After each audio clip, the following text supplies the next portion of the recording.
Springs बच्चों। अब मैं आपको स्प्रिंग्स के बारे में बताऊंगा। हालांकि स्प्रिंग के बारे में छोटी मोटी बात हमारे बीच में पहले ही हो चुकी है, लेकिन अभी और बहुत प्यारी प्यारी बातें होने वाली हैं आज बच्चों। स्प्रिंग जो है, मैं आपको बता चुका हूँ स्प्रिंग के ऊपर दो फॉर्मूले, एक तो F बराबर माइनस के एक्स का, और एक इसमें जो स्टोर्ड एनर्जी होती है वो कितनी होती है, हाफ के एक्स स्क्वायर। बच्चों मैं अगर दो स्प्रिंग्स ले लेता हूँ और दोनों स्प्रिंग्स के ऊपर मैंने सेम फोर्स लगा दी है, इस पे भी 10 न्यूटन, इस पे भी 10 न्यूटन, 2 सेंटीमीटर इसमें विस्तार हुआ बच्चों और इसमें 5 सेंटीमीटर का विस्तार हुआ। तो बच्चों दोनों पे सेम बल लगाने पर एक के ऊपर विस्तार हो रहा है 2 सेंटीमीटर, एक पर हो रहा है 5 सेंटीमीटर। क्या आप बता सकते हो कि पहली वाली स्प्रिंग और दूसरी वाली स्प्रिंग में से ज्यादा कठोर कौन सी है? पहली वाली। पहली वाली ज्यादा कठोर है क्योंकि दोनों पे सेम बल लगाया, और ये तो 2 सेंटीमीटर खिसकी पर ये 5 सेंटीमीटर खिसक गई, इसका मतलब ये ज्यादा कठोर है और ये सॉफ्ट है बच्चों, है ना। तो जो जितनी ज्यादा कठोर होती है उसका के उतना ही ज्यादा होता है। आइए चेक करें बच्चों। मेरा बच्चा जानता है कि F बराबर के एक्स होता है, तो के बराबर F अपॉन एक्स हो गया। अगर मैं इसका के निकालता हूं तो वो F अपॉन एक्स है। F कितना बच्चों, 10 न्यूटन, और x कितना है, 2 सेंटीमीटर। प्यारे प्यारे नन्हे मुन्ने बच्चों, 500 न्यूटन पर मीटर। इसका क्या हो जाएगा, 10 अपॉन 5 सेंटीमीटर, ये हो गया 200 न्यूटन पर मीटर। बच्चों जिसका के ज्यादा था ना वही तो हार्ड थी, इसका मतलब जिसका के ज्यादा होता है वो हार्ड होती है ना। के स्टिफनेस को रिप्रेजेंट करता है, मतलब कठोरता को।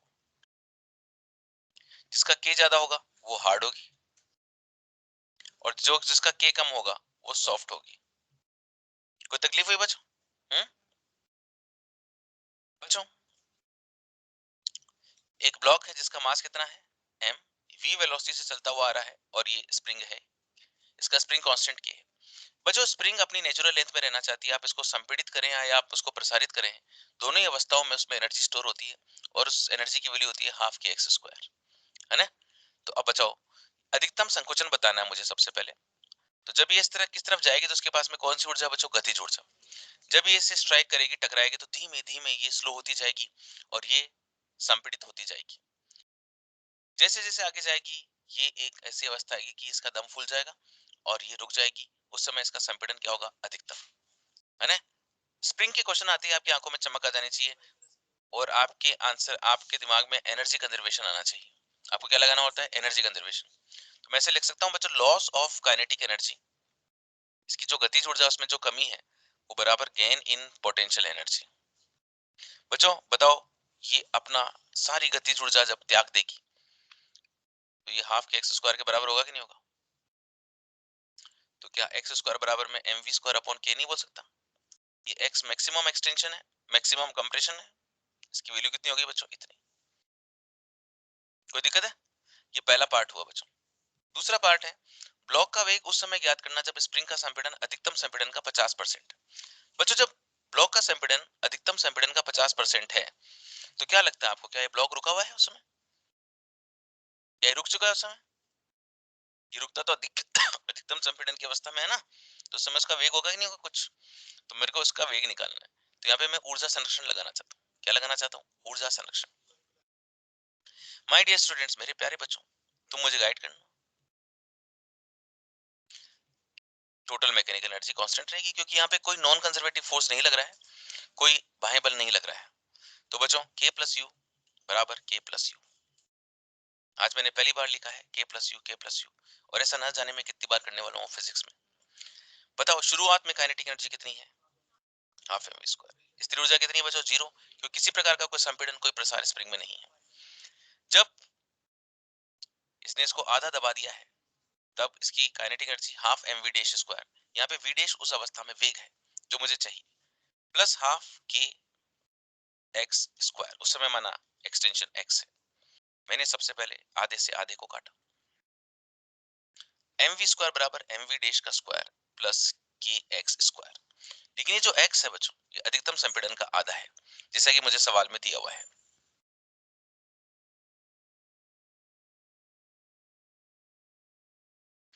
माय डियर स्टूडेंट्स, एक्सएम की वैल्यू मैंने पुट कर दी है। My dear students, this is v square, this is 4, this is k, this is m। नहीं, ये m अपॉन k था ना, किसी ने मुझे याद नहीं दिलाया। कितने लोगों के मन में तो आ गया था कि ये m अपॉन k होना चाहिए था। किसी के नहीं आया था, पर आपने सोचा होगा कि भाई को आखिर तक करने तो लास्ट में बताएंगे। जब आंसर नहीं फिर बताएंगे देख भाई वहां पे गलती करी थी, तब तक करते जाने तो देखते हैं इसको क्या करता है ये। ऐसा कर दिया बच्चों, k से k को काट दूं बच्चों, इधर के m से इधर का m भी काट दूं, v स्क्वायर बराबर v डैश का square plus v square upon 4। बच्चों ले जाऊं मैं इसको उधर, ले लूं एलसीएम, घटा दूं, रूट ले लूं बच्चों, √3v/2। क्यों बच्चों? एनर्जी कंजर्वेशन मतलब भर भर के आपको एनर्जी कंजर्वेशन का यूज करना पड़ेगा स्प्रिंग्स में, ठीक है एवरीबॉडी? पीछे तक सबको समझ में आ रहा है? आपको सिर्फ ऊपर का दिखता है, यहाँ का नहीं दिखता। ये यहाँ से इस यहाँ तक दिख रहा है, यहाँ तक दिख रहा है, यहाँ तक ये नहीं दिखता। मतलब मुझे यहाँ तक लिखना है, इसके नीचे मैं जैसे लिखने लगूं आप मुझे रोक देना। आप जैसे मैं इसके नीचे लिख लूंगा आप बोलना भाई रुक जा भाई, है ना? ऐसे अगर आपने से बोला सर रुक जाइए तो मैं नहीं रुकूंगा, और आपने ऐसे बोला भाई रुक जा तो भी नहीं रुकूंगा। आप बोलोगे भाई रुक जा भाई तभी रुकूंगा। शुरू भी भाई से होना चाहिए, लास्ट भी भाई पे होना चाहिए। भाई भाई भाई रुक जा भाई, तब तो फिर रुकने का मजा ही लगा जाएगा। अरे बच्चों ये एक स्प्रिंग है, और ये कोई चेन है जिसका L/N हिस्सा इधर नीचे लटक रहा है, और आपसे कहा जाता है कि स्प्रिंग के लटके हुए भाई के भाग को बताओ हद हो गई हद रहा भाई। अच्छा अगर आप मुझे फोन कर रहे हो बच्चों, कभी फोन कर रहे हो, फोन करके अगर आपको बात करनी हो तो भाई भाई भाई भाई मैं मोहम्मद बोल रहा हूँ भाई, या मतलब कुछ भी मतलब है ना, इस तरह से आप बोलोगे तो मैं अच्छे से बात करूंगा, आपके डाउट भी बताऊंगा। स्प्रिंग के लटके हुए भाग को टेबल पर लाने में किया गया कार्य। ये जो लटका हुआ भाग है बच्चों, इसको ऊपर टेबल लाने में कितना कार्य होगा, इसका एक फॉर्मूला होता है बच्चों, इसको आपको याद रखना है, mgl/2n²। बच्चों इस फॉर्मूले को अच्छे से याद कर लो, क्योंकि ये न जाने कितनी ही बार नीट के अंदर पूछा गया, प्री मेडिकल एग्जाम से पूछा गया। बच्चों हो जाए फिर एक छोटा सा सवाल। ये छोटा सा सवाल ये है कि एक चेन है और चेन का 2/3 भाग या चलो 1/3 भाग ऊपर है, L/3 भाग ऊपर है, तो आपको बताना है कि पूरी चेन को ऊपर लाने में किया गया कार्य कितना होगा। कम ऑन इंडिया, इसका मास आप लोग m ले लीजिएगा और हर बच्चा मुझे आंसर देगा।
बच्चों देखो, बताओ आंसर बताओ अपने अपने क्या क्या आ रहे हैं।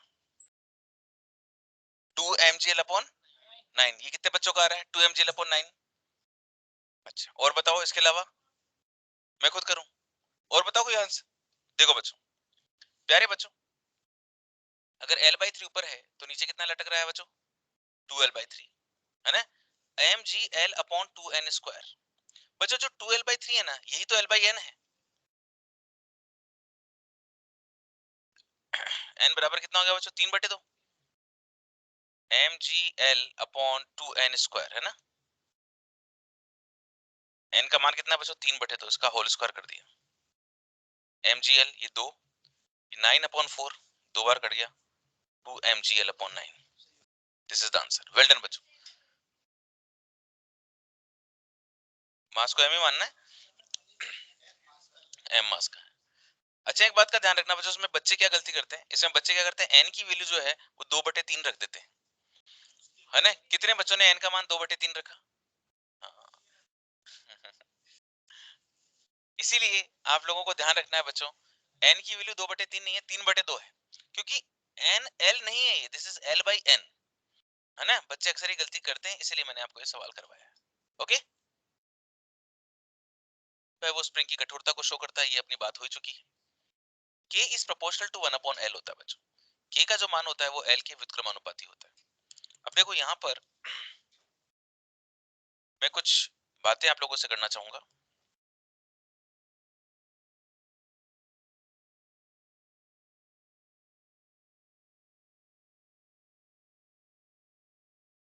बच्चों, K is proportional to 1/L का मतलब है कि जितनी लंबाई ज्यादा होगी स्प्रिंग की, उतना ही उसका फोर्स कांस्टेंट कम होता जाएगा।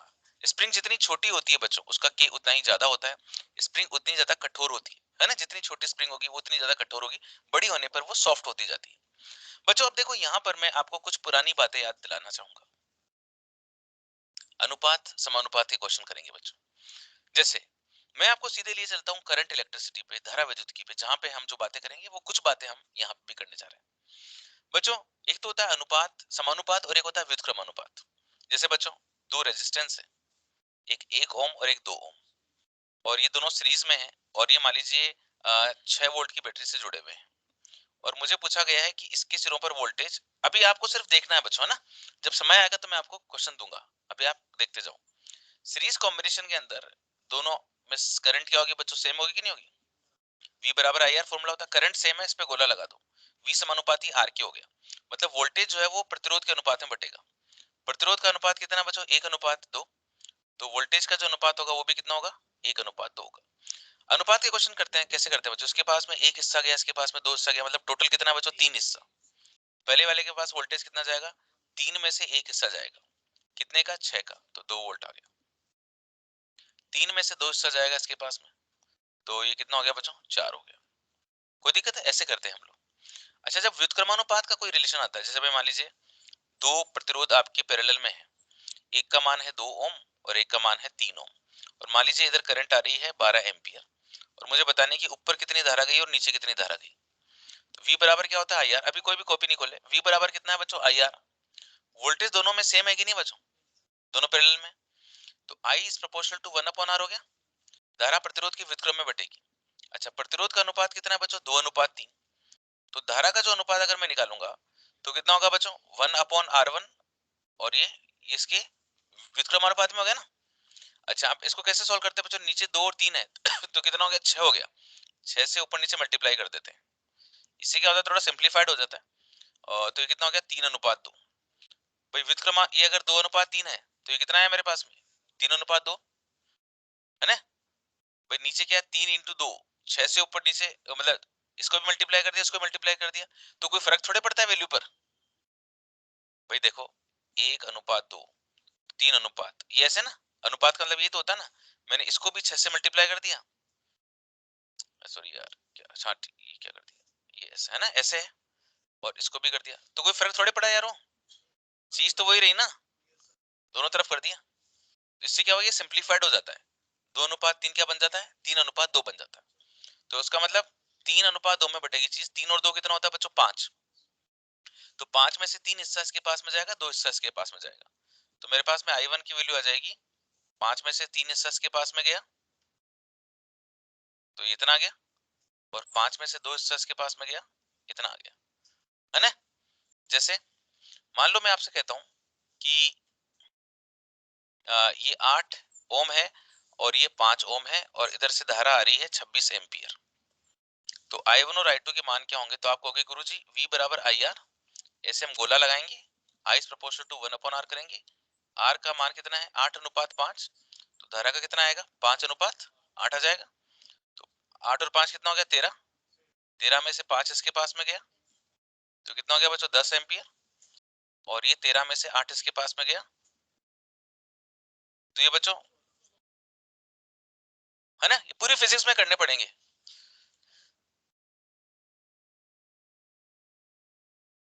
अब बच्चों एक सवाल मैं आपको देता हूँ, फिर एक सवाल और दूंगा, ये करके बताओ। एक अनुपात ये 1 ओम, 2 ओम और 3 ओम के रेजिस्टेंस है, और यहाँ पे मान लीजिए मैंने बैटरी ले ली है 12 वोल्ट की। मुझे V1, V2 और V3 निकाल के बताओ।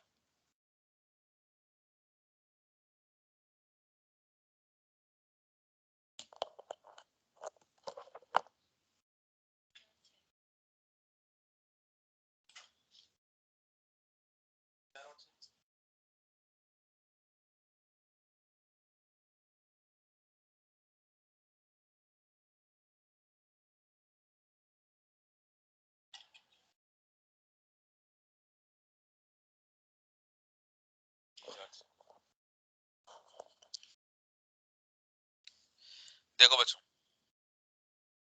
2, 4 और 6, ये कितने बच्चों के आ गए आंसर्स? बहुत बढ़िया बच्चों। आपने बोला V बराबर आई आर, श्रेणी क्रम में धारा पे गोला लगाया, वोल्टेज प्रतिरोध के अनुपात में बटेगा। प्रतिरोध कितना है बच्चों? 1 अनुपात 2 अनुपात 3। तो वोल्टेज कितना हो जाएगा? 1 अनुपात 2 अनुपात 3। तो 1 और 2, 3 और 3 6, 6 में से एक हिस्सा इसके पास में जाएगा। ये कितना है बच्चों? 12, 2 वोल्ट। 6 में से 2 हिस्सा इसके पास में जाएगा, 6 में से 3 हिस्सा इसके पास में जाएगा। कोई दिक्कत नहीं है बच्चों? चलिए एक और सैंपल की प्रॉब्लम और करके दिखाइए आप लोग, जिससे मैं कंफर्म हो जाऊं कि आपको ये चीज आ गई है। अब क्या पैरेलल में ले लेते हैं बच्चों, 1 ओम, 2 ओम और 3 ओम, और धारा ले लेते हैं अपन लोग 12 एम्पियर। तो I1, I2 और I3 की वैल्यूज बतानी है।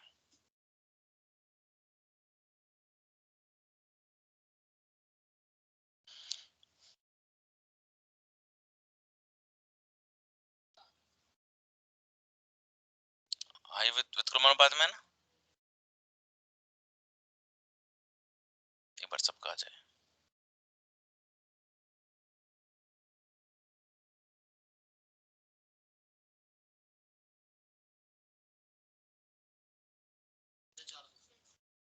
ओके, समय समाप्ति की घोषणा कर दूं। वो बच्चे जो कह रहे हैं कि 2 I1 की वैल्यू 2, I2 की वैल्यू 4 और I3 की वैल्यू 6, 2 4 6 वाले हाथ खड़े करो, और 6 4 2 वाले हाथ खड़े करो। करें?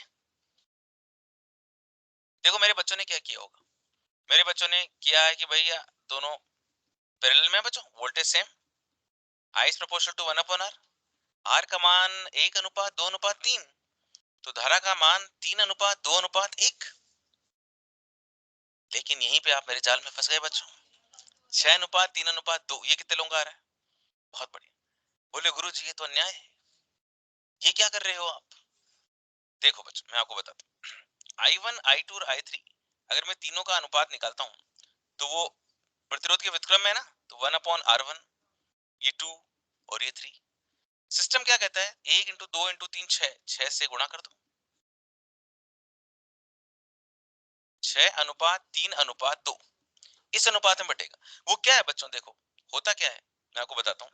हाँ, जब बात 2 की होती है ना बच्चों, तब तो 2 अनुपात 3, 3 अनुपात 2 हो जाता है। तो जब 2 के लिए हो गया तो हम उसको 3 के लिए भी मान लेते हैं, है ना, कि वही जो है ऐसा ऐसा है। और यहाँ पे फिर गुरुजी ने कर दिया 8 5 और 5 8, तो विश्वास फिर हो गया कि 8 5 5 8 होता है।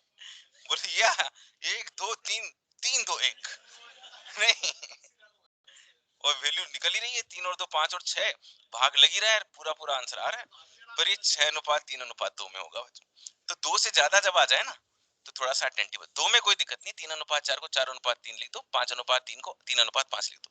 लेकिन भाई इसमें 6 अनुपात 3 अनुपात 2 है। बोले भाई तू दिखता है सीधा साधा, बाकी तो है ठीक नहीं है तू आदमी। 6 और 3 9 और 2 11, 11 में से 6 7 के पास जाएगा ना। बच्चों कितने लोगों को लगता है कि यार ये जो आदमी है तो गरीब बेचारा, ये क्या है ना? कितने लोगों को ऐसी फीलिंग है, कितने लोगों को मेरे पे दया आती है? तेरे को आती है ना? तेरे को दया आती है। एक बच्चा है जो मेरे को मतलब दिल से मतलब सहानुभूति रखता है, पर सहानुभूति की क्या जरूरत है? क्यों, मतलब तेरे को क्या लगता है कि यार ये ये ऐसे ही है यार, इसका क्या है?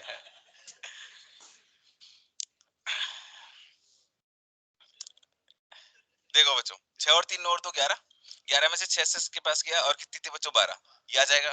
अच्छा 11 में से 3 सस के पास में गया और 11 में से 2 सस के पास में गया, कोई दिक्कत है बच्चों? चलो ये कितने बच्चों ने किया था वो लोग हाथ खड़े करो, आपको नमन है बच्चों, 100 नमन। नहीं दया का हुआ है रे यार। श्रेणी क्रम संयोजन, समांतर क्रम संयोजन। देखो बच्चों दो टाइप के संयोजन अपन को पता है, अपन लोग फिजिक्स में बार बार करते हैं संयोजन, पता है कहाँ कहाँ करते हैं? अभी तो पहली बार कर रहे हैं, आज हम पहली बार कर रहे हैं स्प्रिंगों का संयोजन। इसके बाद में मैं छड़ों का संयोजन कर, बेटा किसी का माइक ऑन रह गया बंद कर लो बेटा प्लीज।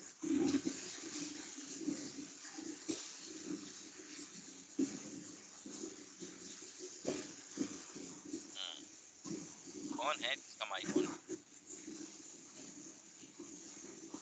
संगीता बोयर, आप अपना माइक बंद कर लीजिए, हम बंद करते हैं।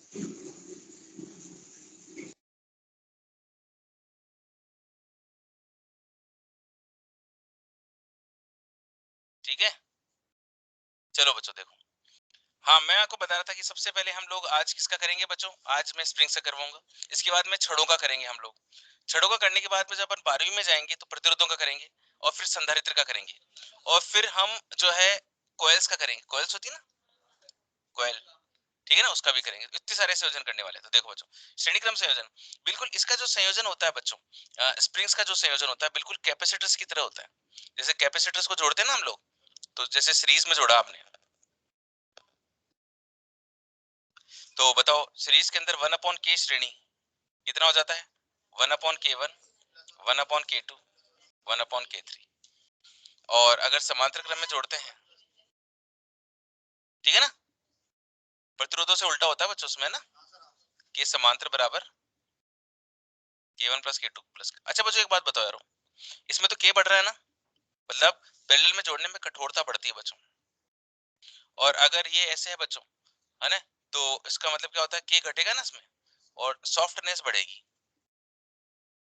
अच्छा बच्चों यारो एक बात बताओ तुम, कि अगर मैं जैसे 3 स्प्रिंग्स ले ली, इसका फोर्स कांस्टेंट k, इसका 2k और उसका 3k, अगर मैं आपसे इनका k इक्विवेलेंट निकालने के लिए बोलता हूँ तो क्या बोलोगे, 1/k, 1/2k, 1/3k। बच्चों 6 के एलसीएम आ जाएगा, तो यहाँ पे 6 प्लस 3 प्लस 2, तो ये कितना हो गया, 6k/11 हो गया ना। बच्चों 6 में 11 का भाग लगाओगे तो कितना आएगा, लगभग 0.5 समथिंग, है ना। बच्चों 0.5 की जो वैल्यू है वह इन तीनों के से कम है कि नहीं, है ना। तो श्रेणी क्रम के अंदर क्या होता है बच्चों, जो तुल्य होता है, बेटा आपस में बात नहीं प्लीज, अच्छा नीचे चला गया ये, ओके। के श्रेणी की जो वैल्यू होती है वो मिनिमम के से भी क्या हो जाती है बच्चों, कम हो जाती है।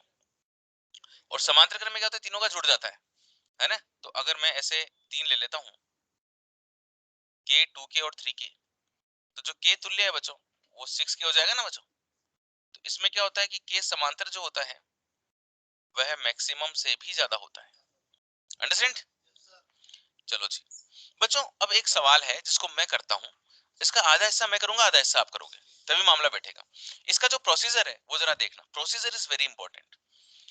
एक स्प्रिंग को, इस स्प्रिंग को जो स्प्रिंग दिखाई दे रही है इसका फोर्स कांस्टेंट k और इसकी लंबाई l है, 2:3 लंबाई के अनुपात में काट देते हैं। अच्छा बच्चों एक स्प्रिंग को जब आप काटोगे तो काटने पर क्या होगा, एक स्प्रिंग को मैंने काटा, मैंने आपको बताया k is proportional to 1/l होता है। बच्चों अगर मैं इसके 3 टुकड़े कर दूंगा तो हर टुकड़े का लेंथ कितना हो गया, l/3। तो बच्चों हर टुकड़े का k कितना हो जाएगा, 3k, 3k और 3k, है ना। 4 टुकड़े कर दूंगा तो l/4, l/4, l/4, तो 4k, 4k, 4k, 4k। एक स्प्रिंग को 2:3 लंबाई के अनुपात में मैंने काट दिया बच्चों, ये 2:3, मतलब इसकी लंबाई L1 और ये L2। अच्छा L1 और L2 का जो अनुपात है बच्चों वो कितना दिया हुआ है मेरे को, 2:3 दिया हुआ है। तो हर भाग का k ज्ञात करना है। देखो कैसे ज्ञात करेंगे, अब ऐसे मत करना, मतलब क्या होता है बच्चे से करते हैं कि 2:3 में काटा तो वो 3:2 हो गया, तो एक का तो 3k और एक का 2k, है ना, ऐसे, है ना। हाँ आपको पूरा सिस्टमेटिकली चलना है, कैसे, अच्छा ऐसे देखो प्रोसीजर देखो, L1 और L2 दोनों को जोड़ोगे तो किसके बराबर आएगा, L के बराबर आना चाहिए।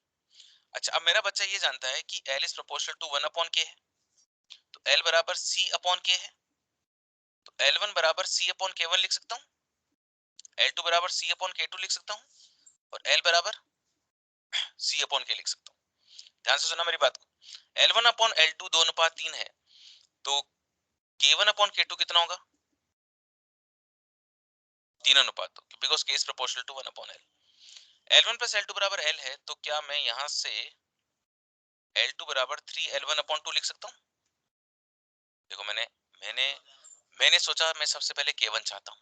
जब मैं K1 चाहता हूँ तो मैं पूरी इक्वेशन को L1 की टर्म्स में चाहता हूँ।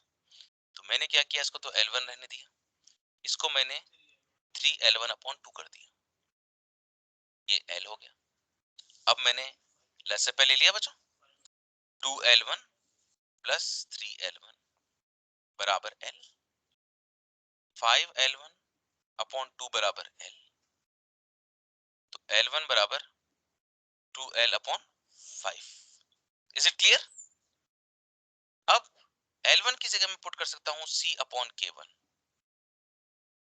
2 upon 5 C upon K, this is the value of K1,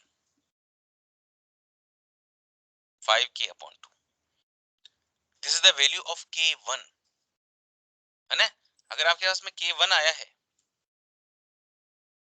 तो अब K2 भी आ जाएगा, क्योंकि K2 बराबर कितना है, यहां से देखो K2 बराबर है 2K1 अपॉन 3, ये कितना है बच्चों, 5K अपॉन 2, 5K अपॉन 3, है ना? ओके, ये वैल्यूज है, ये दिस प्रोसीजर इज इंपॉर्टेंट।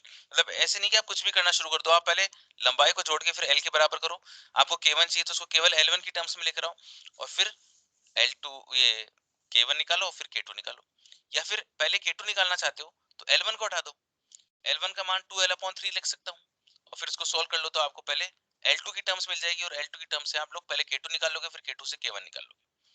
अगला भाग आपको करके बताना कि श्रेणी क्रम में जोड़ने पर तुल्य के श्रेणी और समांतर क्रम में जोड़ने पर के समांतर आता है, तो के श्रेणी और के समांतर का मान क्या होगा? जो दो टुकड़े हैं ना बच्चों, अब एक टुकड़े का K1 कितना है बच्चों, 5K अपॉन 2, दूसरे टुकड़े का K कितना है, 5K अपॉन 3। इन दोनों को श्रेणी में जोड़ोगे तो क्या आएगा, और समांतर में जोड़ोगे तो क्या होगा? कम ऑन इंडिया, हमारी बिटिया कह रही है 6/25, देखते हैं।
सब लोगों ने साइन कर दिए?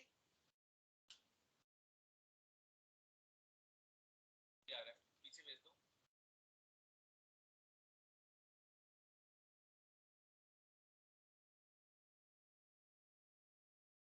चलो भाई, काफी समय मिला।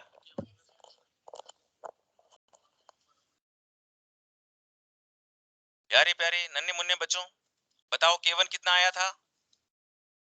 2K अपॉन 5 आया था क्या? एंड K2 कितना आया था? सही कर रहे हो क्या?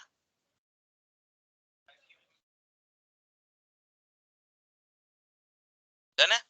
अच्छा, अगर मैं इन दोनों को सीरीज में जोड़ता हूँ मेरे प्यारे बच्चों, तो 1 अपॉन K श्रेणी बराबर कितना आ जाएगा, 1 upon K1 plus 1 upon K2।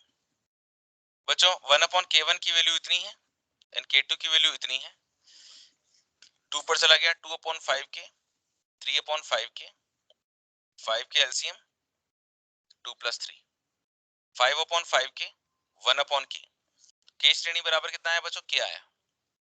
बच्चों आपको इससे क्या शिक्षा मिली, K श्रेणी बराबर क्या आया, ये क्या शो करता है कि हम सही कर रहे हैं बच्चों, क्योंकि दो टुकड़े करके फिर वापस जोड़ दिए, वापस जोड़ने पे के उतना ही तो आना चाहिए ना जितना शुरू में था। इसका मतलब हम लोग सही कर रहे हैं। अगर मैं इनको पैरेलल में जोड़ता हूँ बच्चों, है ना, अगर मैं पैरेलल में जोड़ता हूँ तो पैरेलल में जोड़ने पर क्या आता है बच्चों, के समांतर बराबर k1 प्लस k2। k1 की वैल्यू कितनी है बच्चों, 5k/2 and this is 5k/3। LCM ले लूं बच्चों 6, तो 5k को कॉमन ले लेता हूं, अंदर 3 प्लस 2, सही किया ना बच्चों मैंने, 25k/6 आया। अब मेरे को के श्रेणी और के समांतर का अनुपात चाहिए, तो ये तो क्या आया था, एंड दिस इज 25k/6, 6/20। कितने स्टूडेंट्स का आ रहा था ये, वेल डन बच्चों, वेल डन। बढ़ जाऊं आगे। नीट 2017 का सवाल और हर बच्चे का सही होना चाहिए। के बल नियतांक एक स्प्रिंग को 3 लंबाइयों में तोड़ दिया, 1:2:3 में काट दिया बच्चों। इन्हें श्रेणी क्रम में संयोजित किया, काटने के बाद में श्रेणी क्रम में संयोजित किया और नवीन बल नियतांक के डैश प्राप्त हुआ श्रेणी क्रम में, और फिर इन्हें समांतर में जोड़ा तो के डबल डैश प्राप्त हुआ। तो इसका और इसका अनुपात बताना है।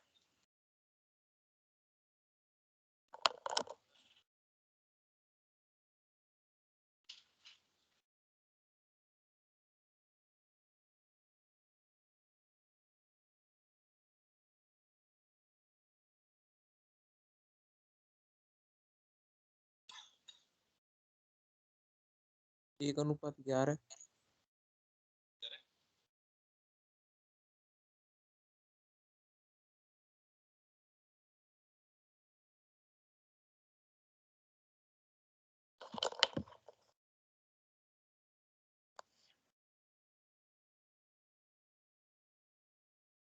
कितने बच्चों का फर्स्ट आंसर आ गया, कितने बच्चों का सेकंड आ गया, कितने बच्चों का थर्ड आ गया, और फोर्थ?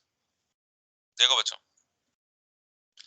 बच्चों मैंने 3 हिस्से कर दिए इसके, है ना। अब इनकी जो लंबाइयों का अनुपात है वो कितना है, 1:2:3। तो आपको पता है L is proportional to K होता है, या K is proportional to 1/L होता है। तो पहले का K, दूसरे का K और तीसरे का K का अनुपात क्या होगा, 1/L1, 1/L2, 1/L3। 6 से गुणा कर दो बच्चों, 1 × 2 × 3, 6:3:2 आया ना बच्चों। अगर आप श्रेणी क्रम में जोड़ोगे तो आपको पता है, अगर मैंने श्रेणी में जोड़ा, चलो मैंने की वैल्यू ही मैंने 6, 3 और 2 मान ली, तो श्रेणी में जोड़ा तो 1/6, 1/3 एंड 1/2 आएगा। भाई कांस्टेंट भी आएगा, वो तो हमेशा कटना ही है, तो मैंने सिंपल ऐसे वैल्यूज, क्योंकि मेरे को तो एग्जाम में सिर्फ आंसर निकालना होता है। तो 6 को मैंने एलसीएम ले लिया, तो ऊपर 1 और 2 और 3, 6/6 मतलब कितना आ गया, 1 आ गया। अच्छा, अगर मेरे को समांतर क्रम में चाहिए तो समांतर क्रम के अंदर मेरे को निकालना होता है, समांतर क्रम में तो जोड़ता हूँ ना बच्चों में, तो 6 + 3 + 2 कर दिया, तो ये कितना हो गया बच्चों, 11। अब श्रेणी का भी मेरे पास 1 है और समांतर का कितना है, 11 है।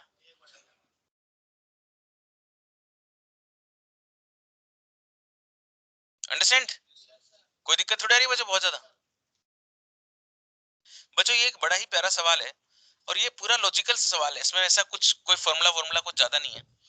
एक स्प्रिंग है बच्चों, आप लोगों को देखने में दिक्कत आ रही है बच्चों, एक काम कैसे करें बच्चों, तुम्हारी मैं कैसे सहायता करूं।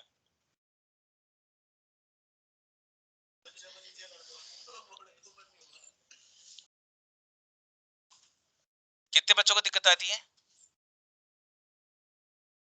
अच्छा, तो आपका जो एंगल है वो इस तरह से बनाओ, जैसे आप बेटा पीछे जिनको बहुत दिक्कत आ रही है, इधर एक बेंच खाली है, इस पे आके बैठ जाओ, एक बच्चा उधर आके बैठ जाओ, जल्दी आ जाओ, come on come on, time नहीं है हमारे पास, आ जाओ। ये रहा देखो, आराम से बैठो यहाँ पर, आ जाओ पूरा आराम से, 4 5 5 बच्चे यहाँ पे सेटल हो सकते हैं, इधर बच्चा एक सेटल हो सकता है, इधर हो सकता है, तो हमारी जो रेस्ट्रिक्शन है ना वो हट जाएगा, नीचे नहीं लिखने वाला। आपको दिक्कत है, सबको दिख रहा है, ठीक, यस, कम ऑन इंडिया। बीच में भी किसी का मन मान लीजिए ऐसा हो रहा हो जो अभी नहीं उठ के आ पाए, कहीं पे संकोच वश नहीं आ पाते हैं कि उठेंगे सब लोग देखेंगे, तो बीच में जब आपका मन करे तब आ जाना उठ के, है ना। देखो बच्चों, ये 3m मास है और ये नीचे m मास का ब्लॉक है और बीच में डोरी है, और आपने इस डोरी को काट दिया बच्चों। सवाल ये कि आपने इस डोरी को काट दिया, संपूर्ण निकाय को चित्र में दर्शानुसार एक द्रव्यमान स्प्रिंग द्वारा, द्रव्यमानहीन स्प्रिंग द्वारा लटकाया जाता है। रस्सी को काटने के तुरंत पश्चात ए और बी के त्वरण के परिमाण क्या होंगे। काट दिया बच्चों, इसको बताओ, इसको काटते ही ये कितने त्वरण से नीचे गिरेगा बच्चों, जी से। तो ये तो तय हो गया कि बी का त्वरण कितना होगा जी। ए और बी के त्वरण पूछे हैं तो बी का त्वरण g/3 तो होगा नहीं, ये भी नहीं होगा, इसमें जी और इसमें जी है, तो या तो मेरा आंसर सेकंड होगा या फिर मेरा आंसर थर्ड होगा। जैसे इसको काटा तो ये तो नीचे गया। अब मुझे बताना है कि इसका त्वरण क्या होना चाहिए, है ना। तो बच्चों मैं आप लोगों से आपके मन के विचार पूछना चाहूंगा, जो आपको लगता हो, है ना। आपको अगर ओएमआर में भरना ही हो कि 2 या 3 में से एक भरना ही है और कोई ऑप्शन ही नहीं है, तो आप क्या भर के आते हैं? वो बच्चे जो सेकंड भर के आते हैं वो हाथ खड़े करो। ठीक है, वो बच्चे जो थर्ड भर के आते हैं। बच्चों बहुत बढ़िया बच्चे हो आप तो इसको मैंने काटा बच्चों। अब देखो क्यों भरा आपने सेकंड, ध्यान से सुनना। जैसे इसको काटोगे तो पहले जो सिस्टम है बच्चों साम्यावस्था में है ना, मतलब नेट फोर्स 0 है। अब जैसे आपने इसको काटा तो सिस्टम में से कितना बल कम हो गया बच्चों? mg। उस mg बल का प्रभाव इस 3m पे आएगा कि नहीं आएगा? तो आपने बोला कि बी को काटने पर, बी को काटने पर जो निकाय के बल में जो परिवर्तन हुआ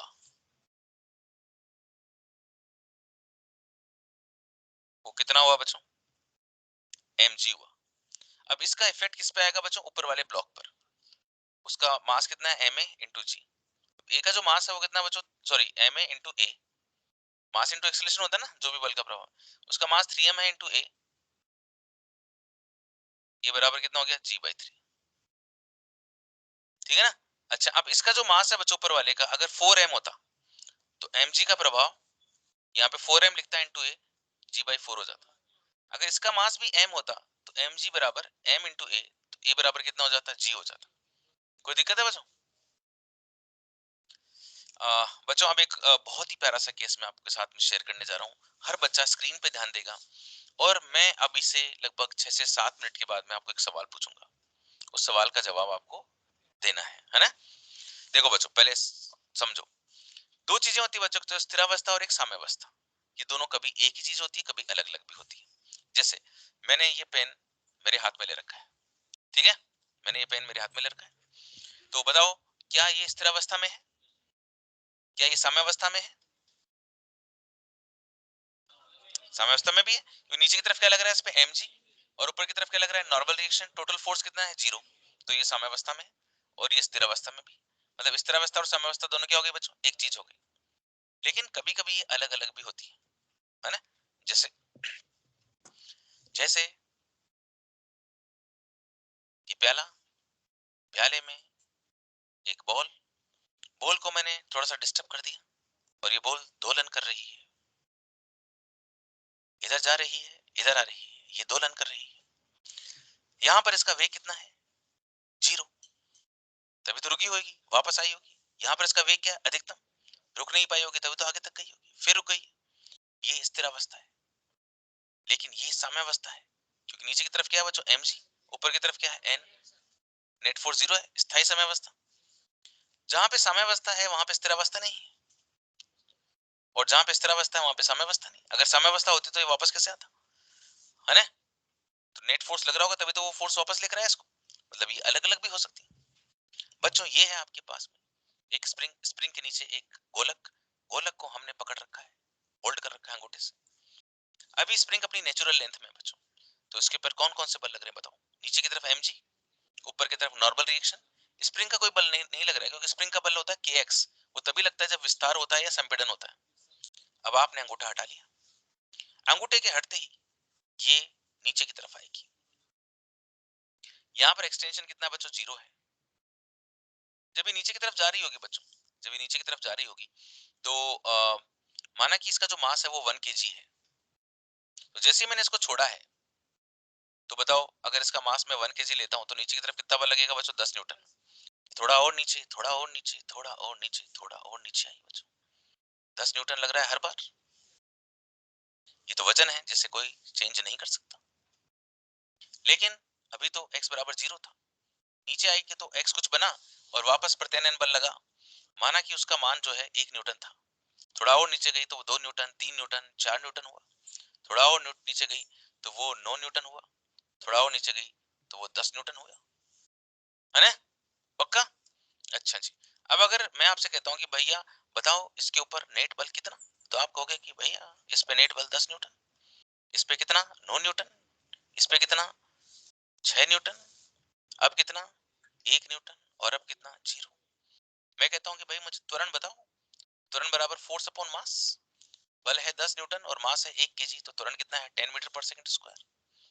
त्वरण कितना है 9 मीटर पर सेकंड स्क्वायर, 6 मीटर पर सेकंड स्क्वायर, 1 मीटर पर सेकंड स्क्वायर, 0। बच्चों अब मैं आपसे सवाल पूछूंगा, सवाल पूछने के बाद में मैं आपको 4 ऑप्शंस बोलूंगा, आपको उत्तर नहीं देना है, आपको सिर्फ 4 ऑप्शंस को सुनना है। फिर मैं आपको समय दूंगा, फिर मैं आपसे हाथ खड़े करवाऊंगा, है ना।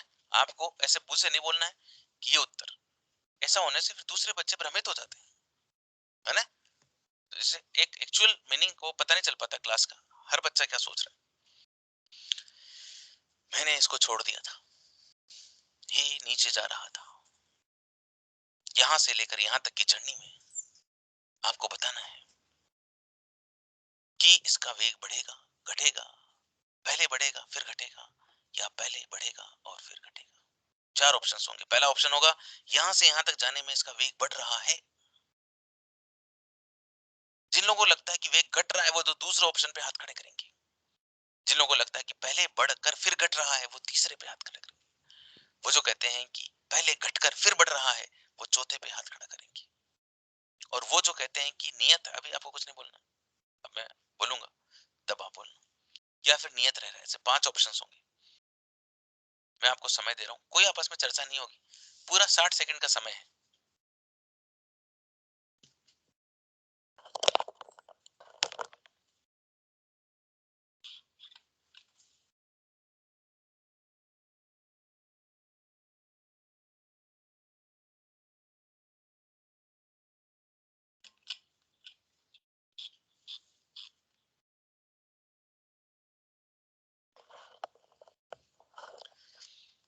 Yes, time is over.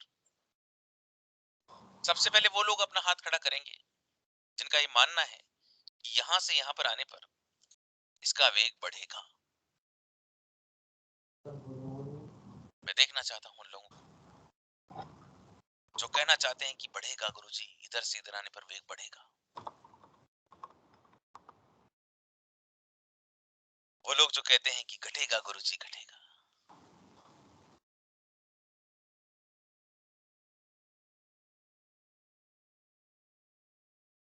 बढ़ेगा किसी सर। न किसी एक ऑप्शन पे हाथ आपको जरूर खड़ा करना है ना, ये ध्यान रखना। मतलब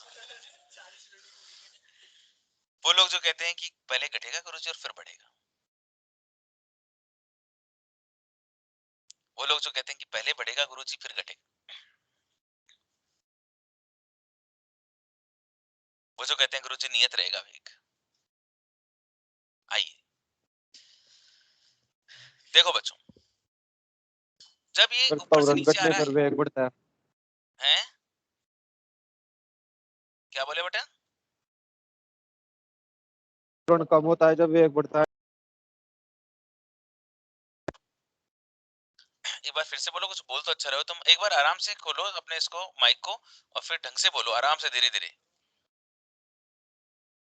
त्वरण घटेगा तो वेग बढ़ेगा ना। अच्छा ओके, हाँ जी, अटेंडेंस, हाँ भाई अटेंडेंस शीट पीछे दो।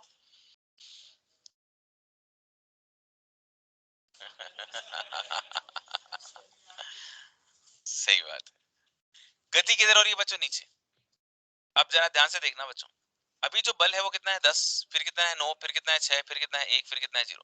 अभी त्वरण कितना है बच्चों 10, अभी कितना है 9, 6, 1 और 0। तो त्वरण घटने का मतलब वेग घटना होता है क्या बच्चों? नहीं, त्वरण घटने का मतलब होता है, त्वरण क्या होता है? वेग में परिवर्तन की तरह। त्वरण जो कभी 10 मीटर पर सेकंड स्क्वायर था, इसका मतलब इस दौर में वेग बढ़ रहा था, लेकिन 1 सेकंड में 10 मीटर पर सेकंड बढ़ रहा था। वेग अभी भी बढ़ रहा है लेकिन 9 मीटर पर सेकंड बढ़ रहा है, 1 सेकंड में 9 मीटर पर सेकंड, लेकिन वो बढ़ रहा है। अब वो बढ़ तो रहा है लेकिन अब उसका त्वरण 6 हो गया है, मतलब वेग बढ़ तो रहा है लेकिन 1 सेकंड में 6 मीटर पर सेकंड बढ़ रहा है। अभी भी वेग बढ़ तो रहा है लेकिन 1 सेकंड में 1 मीटर पर सेकंड बढ़ रहा है। अब उसने बढ़ना बंद कर दिया है, लेकिन यहां से लेकर यहां तक वो लगातार बढ़ रहा था। जैसे कोई पहले किसी के पास कुछ नहीं था, बहुत गरीब था, अचानक से उसने 1 साल में 10 करोड़ रुपए कमाए। अगले साल उसने 9 करोड़ और कमाए, टोटल 19 करोड़ हुए ना उसके पास। इसका मतलब ये थोड़ी कि वो गरीब हो गया। उसके बाद में उसमें 6 करोड़ और कमाए अगले साल। अमीर तो वो हो ही रहा है, अमीर होने की रफ्तार कम हो गई है। अब एक और कमाए, अब 26 करोड़। अब उसके पास में 26 करोड़ ही है, उससे अगले साल कुछ नहीं हुआ, पर उसकी अमीरी तो बरकरार है ना। तो उसका मतलब ये हुआ बच्चों कि त्वरण का मान जब घटता है तो उसका मतलब ये नहीं है कि वेग का मान घटता है। त्वरण का मान घटता है तो वेग में परिवर्तन की दर, जिस रफ्तार से वो बढ़ रहा था वो रफ्तार लगातार कम होती जा रही है, लेकिन वो बढ़ रहा है ना, उस रफ्तार से वो बढ़ रहा है। कई बार क्या होता है, बच्चे परीक्षा देते हैं, एग्जाम देते हैं, मतलब उनके नंबर आए मान लीजिए 300, फिर वो बच्चा आता है गुरुजी के पास में और फिर पूछता है कि मैं क्या करूं, तो गुरुजी इसको 4-5 बातें बताते हैं। गुरुजी के पास क्या बताने के लिए, ये बेटा मेहनत करो, प्रैक्टिस करो, ऐसे पढ़ लिया करो। वो शाम को पढ़ता है तो गुरुजी बोल देंगे सुबह पढ़ लिया कर। इतना ही होता है, अल्टीमेटली तो पढ़ना ही होता है। अब 300 नंबर उसके आ रहे थे, बच्चे ने खूब मेहनत करी मान लीजिए 1 हफ्ते तक, 2 हफ्ते तक, फिर टेस्ट दिया, फिर नंबर आया 280। तो बच्चा सोचता है बच्चा सोचता है कि यार जब पढ़ता कम था तो ही ज्यादा अच्छा, फिर वो ऐसा मतलब अपना टारगेट बना लेता है, इसका मतलब पढ़ने से नंबर कम होते हैं।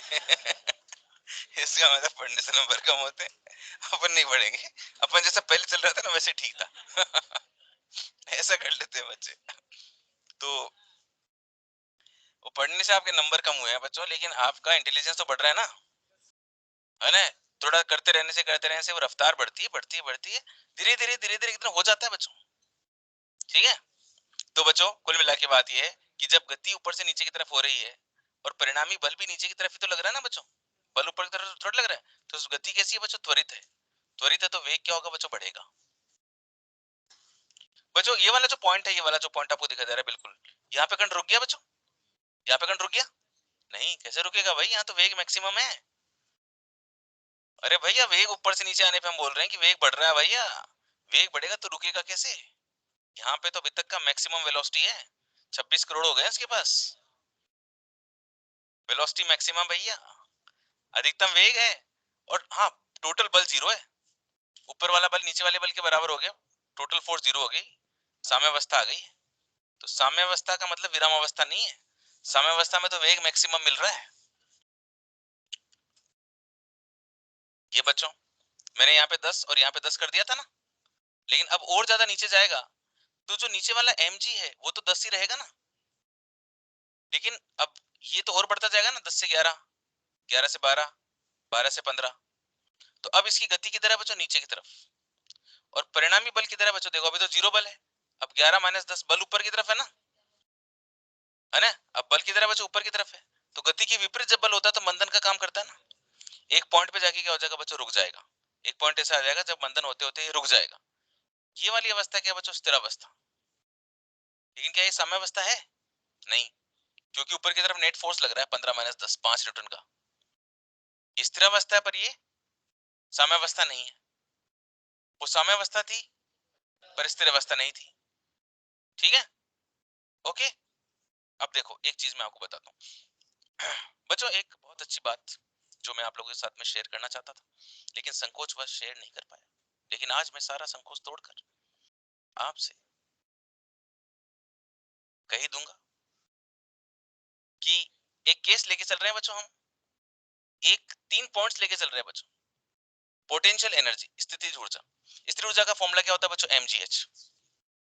बच्चों अब स्थिर ऊर्जा कहां से नापते हैं, दिस इज मोस्ट इंपोर्टेंट। कोई भी क्वेश्चन करते समय ये बहुत खास बात होती है कि हम पोटेंशियल एनर्जी को कहां से मेजर करना स्टार्ट करें। आपका मन करे तो आप यहां से कर सकते हो, आपका मन करे तो आप यहां से कर सकते हो, आपका मन करे तो यहां से कर सकते हो। जैसे अगर मैं आपसे कहता हूं कि ये वाली ऊंचाई x है, ये वाली ऊंचाई y है, ये वाली ऊंचाई x है, ये वाली ऊंचाई y है, ये वाली ऊंचाई x है, ये वाली ऊंचाई y है। तो बच्चों एक बात बताओ, अगर ये रेफरेंस लाइन है, निर्देश रेखा है, तो निर्देश रेखा पर mgh में h बराबर 0 है कि नहीं है, निर्देश रेखा से दूरियां नापेंगे तो यहाँ पर स्थिर ऊर्जा कितनी आएगी बच्चों, 0 आएगी। यहाँ पे स्थिर ऊर्जा कितनी आएगी, प्लस mgx आएगी, ऊपर की तरफ है ना। यहाँ पे स्थिर ऊर्जा कितनी आएगी, माइनस mgy आएगी, नीचे है ना। अच्छा यहाँ अगर मैं निर्देश रेखा इसको मान लेता हूँ तो यहाँ पे u बराबर 0 होगा कि नहीं होगा, यहाँ पे u बराबर कितना होगा माइनस एम जी एक्स, यहाँ पर u बराबर कितना होगा minus M G Y, minus M G x plus Y. कोई दिक्कत है क्या? अगर मैं रेफरेंस लाइन इसको लेता हूं तो बच्चों बताओ यहाँ पे u बराबर कितना जीरो, यहाँ पर u बराबर प्लस एम जी वाई और यहाँ पर u बराबर plus M G x plus Y. समझ जाओगे बच्चों उसको, है ना? और आप अगर नहीं दिखे तो मेरे को स्क्रीनशॉट के लेके मत भेजना कि सर ये क्या लिखा हुआ है, अपने आप थोड़ा समझना कि x प्लस वाई ही होगा, ठीक है? वास्तव में बहुत सारे बच्चे भेजते हैं ऐसे, है ना? अब एक बच्चे ने तो ऐसे भेजा, एक वो फोटो खींच के भेजा, उसमें एक टर्म आ रही थी, वो पूरा सोल्व होते होते √81 और फिर लिखा हुआ था 9 और फिर नीचे फिर बोलता है इस पर गोला लगा कि सर इसके बाद में अगली स्टेप कैसे आई, है ना? और कल तो एक हद हो गई, कल एक बच्चा जो है वो मजे ले रहा था मतलब, तो बोर्ड का पेपर भेज दिया मेरे को, है ना? बोले सर इसमें पहले से लेकर आखिर तक सवाल नहीं आ रहे मेरे को, कृपया मेरे को उनकी सभी के सॉल्यूशन भेजें। अब बताओ ऐसा भी बच्चा होता है? तो मैंने भी उसको बहुत प्यार से कहा बेटा आपका नाम कौन सा है, आपका नाम क्या है, आप कौन से बेच में हो प्लीज बताइए, मैं उसको डांटा नहीं है ना? उसने मजे ले लिए। या कई बार क्या होता है साथ वाले मजे ले लेते हैं, जैसे हॉस्टल में बच्चे रहते हैं तो हाँ उसके फोन लेके बोले गुरुजी को कर देते, कुछ कुछ भी भेज दो क्या है। ठीक है बच्चों, आगे बढ़े। अब देखो, इसलिए तो उसको मेरे पे दया आती है, उसको लगता है यार कि गरीब आदमी से बेचारे से कोई कुछ भी पूछ लेता है। ये बच्चों u बराबर 0, u बराबर plus M G x, minus M g. बच्चों अब देखो, अगर मैं इस पॉइंट को a बोलता हूँ, इस पॉइंट को b बोलता हूँ, इस पॉइंट को a, इस पॉइंट को b, इस पॉइंट को a, इस पॉइंट को b, बच्चों एक जादू होने वाला है।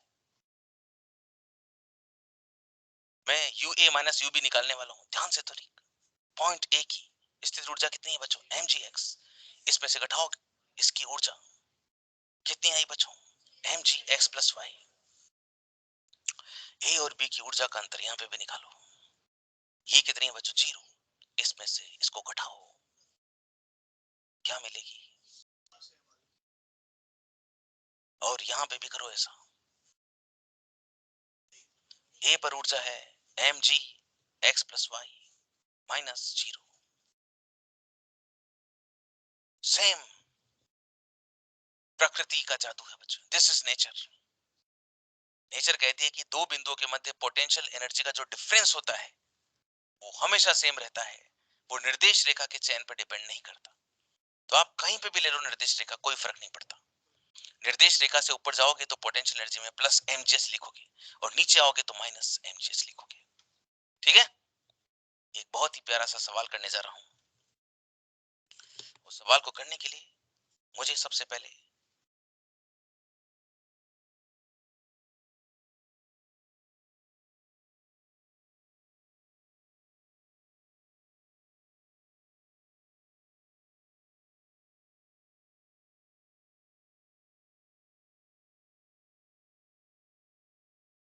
मेरा जो सवाल था अल्टीमेटली, मैं ये जो आपको उदाहरण लिया था, ये मैंने इसलिए लिया था कि मैं आपको साम्यावस्था और विरामावस्था में अंतर बताना चाहता था। अब मैं सबसे पहले इसमें साम्यावस्था निकालना चाहता हूँ और फिर मैं आपको विरामावस्था निकाल के बताऊंगा। बच्चों देखो, मैंने इस स्प्रिंग को यहाँ से छोड़ दिया तो ये स्प्रिंग नीचे आई, यहाँ पर इसका x बराबर 0 था, लेकिन यहाँ पर ये साम्यावस्था में थी। नीचे की तरफ कौन सा बल लग रहा होता है बच्चों mg, और ऊपर की तरफ क्या लग रहा होता है kx, है ना? अगर ये साम्य दूरी है, इफ दिस डिस्टेंस इज साम्य दूरी, और आपसे साम्य दूरी पूछी जाए तो आप कहोगे कि गुरुजी साम्यावस्था में नेट फोर्स 0 होना चाहिए, तो kx की वैल्यू mg के बराबर होनी चाहिए।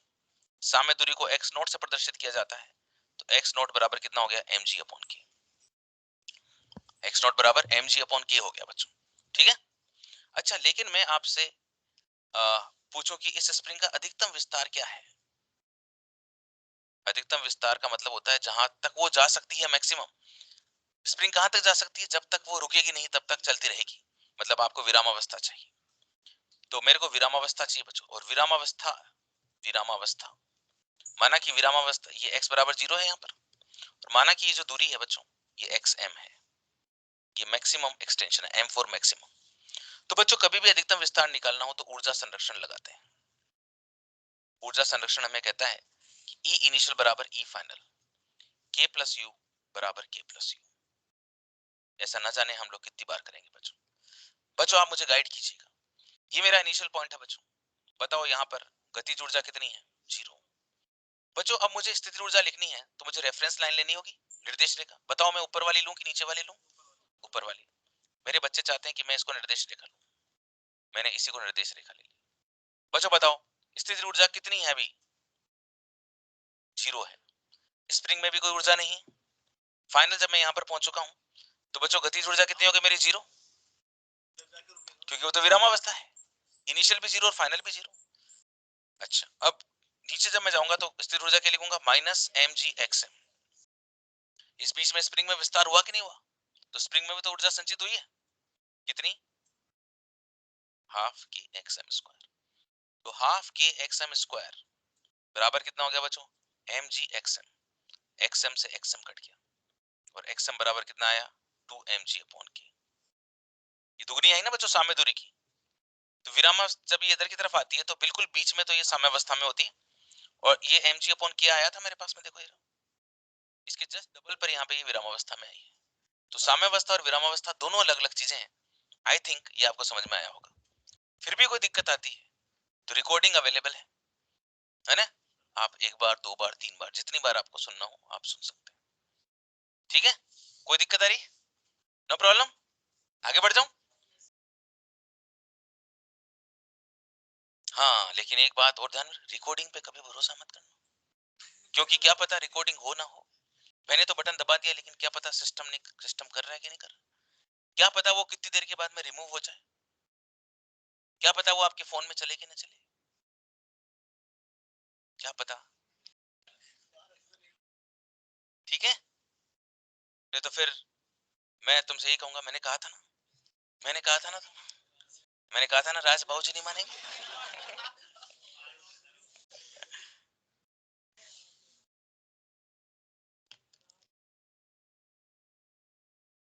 मेरे प्यारे बच्चों, मेरी आंखों के तारों,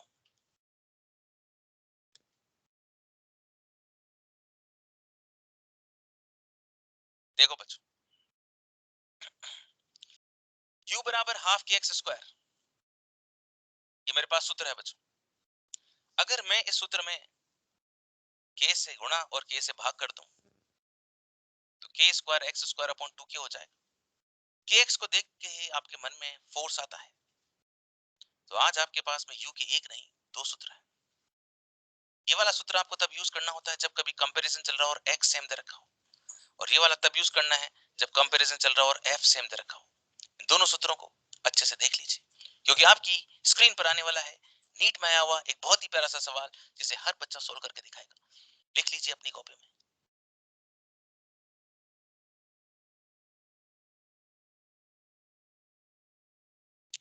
स्वयं पढ़िए। समान मात्रा से तानित करने का मतलब है डिस्प्लेसमेंट बराबर है x बराबर है ना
सहायता करता हूँ।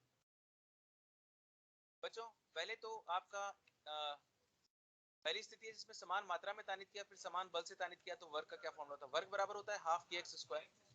अगर x बराबर है तो वर्ग इज प्रोपोर्शनल टू k। वर्ग इज प्रोपोर्शनल टू k, जिसका k ज्यादा होगा उसका वर्ग ज्यादा होगा। इस kp is greater than kq है तो wp is greater than wq हो जाएगा। अच्छा अच्छा, यही ऑप्शन है, बस यही निकाला था, बस दूसरे तक जाने की जरूरत ही नहीं। बिल्कुल सही बात। और फिर भी बिल्कुल, लेकिन मेरा तो फर्ज है कि मैं आपको पूरा बताऊंगा। जिसका k ज्यादा होगा उसका w कम होगा। डन है जी?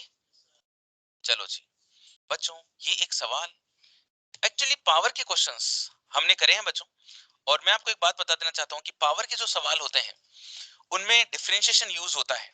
और पावर का सवाल अगर एग्जाम में आ गया तो ये रैंक में डिफरेंस करने वाला सवाल होता है, क्योंकि यहाँ पे अच्छा खासा डिफरेंशिएशन और इंटीग्रेशन आपको यूज करना पड़ता है। और कुछ भी खास नहीं होता पावर के क्वेश्चन में, कुछ ज्यादा मत सोचा करो। देखो जैसे सवाल को करते हैं, एम द्रव्यमान के कण को मशीन द्वारा चलाया जाता है। मैं अचानक से स्प्रिंग से चलते चलते पावर पे आ गया। बीच बीच में मैंने इस तरह से क्वेश्चन डाले जंप वाले, जिससे अब कंसेप्ट अपना जंप हो, है ना। एम द्रव्यमान के कण को मशीन द्वारा चलाया जाता है जो नियत शक्ति की आपूर्ति करता है। और शक्ति का मान कितना है कि यदि कण विराम से गति प्रारंभ करे, मतलब u बराबर 0, t बराबर 0 पर वेग 0 है, तो किसी भी समय पर बल क्या होगा। अब आप सबसे पहले प्लानिंग करो यार, बल निकालना है। और बल बराबर क्या होता है, ma, मतलब आपको a चाहिए। अच्छा, और समय के पदों में चाहिए। और समय के पदों में a कब आएगा, जब पहले हमारे को v की समीकरण मिलेगी।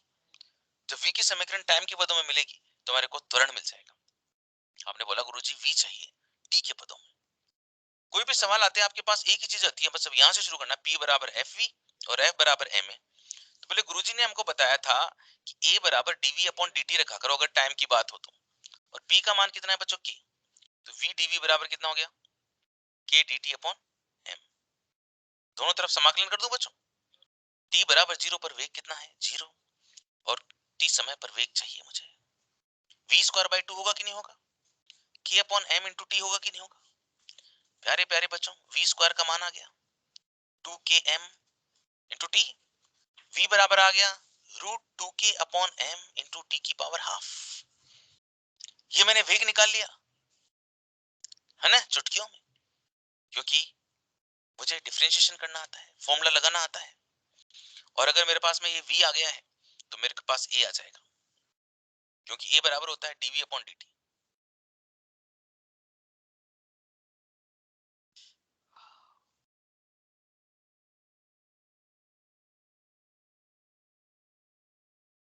ये है ना फॉर्मूला बच्चों। इसको तो मैंने ऐसे का ऐसे रहने दिया यहाँ पर और इसका अवकलन कर दिया, n x n माइनस 1, ये मेरे पास a आया, है ना। लेकिन मुझे तो बल चाहिए था, तो मुझे दोनों तरफ मास से मल्टीप्लाई करना पड़ेगा ना। तो मैंने इधर भी मास से मल्टीप्लाई कर दिया, a बराबर ये आया था, दोनों तरफ मास से मल्टीप्लाई कर दिया तो मेरे पास बल आ जाएगा। अब मैंने काटना शुरू किया, ऊपर वाले नीचे वाला जो रूट m है ना बच्चों, इससे m को काटूंगा तो रूट m नहीं हो जाएगा। ऊपर वाले रूट 2 से नीचे वाला 2 काटूंगा तो नीचे रूट 2 नहीं रह जाएगा। तो मैंने क्या किया, ऊपर तो रख दिया रूट m और रूट k, और जो 2 है ना ये 1 अपॉन रूट 2 हो गया, t की पावर माइनस हाफ हो गया। इन तीनों को रूट में लिख दिया और यही मेरा आंसर आ गया। ऐसे रीअरेंजमेंट करना पड़ता है बच्चों को, समझ गए बात, कोई दिक्कत है। This is just for observation and नया टॉपिक आ रहा है कॉलिजन। दो बड़ी बातें इस चैप्टर में हमारी बाकी हैं, एक तो कॉलिजन और एक ऊर्ध्वाधर तल में वर्ताकार गति। जीवन का आनंद आने वाला है बच्चों, ठीक है। ऊर्ध्वाधर तल में वर्ताकार गति में भी बहुत आनंद आएगा।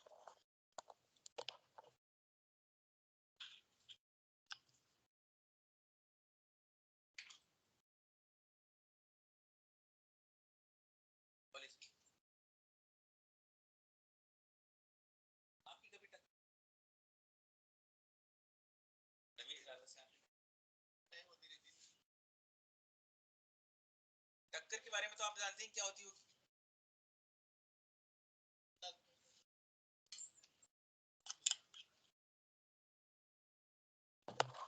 बच्चों टक्कर एक ऐसी घटना है जिसमें कोई कण एक दूसरे से इस प्रकार संपर्क में आते हैं कि उनके संवेग में कोई परिवर्तन हो जाता है, या तो संवेग का मान बदल जाता है या फिर दिशा बदल जाती है। वही चीज क्या कहलाती है? टक्कर कहलाती है। अब टक्कर जो होती है बच्चों, उसके अंदर देखो दो तीन बातें मैं आपको बताना चाहता हूँ। एक नया नाम आपके जीवन में आ रहा है, प्रत्यावस्थान गुणांक। What is your name? वापस बोलो, ये उतार के बोलो।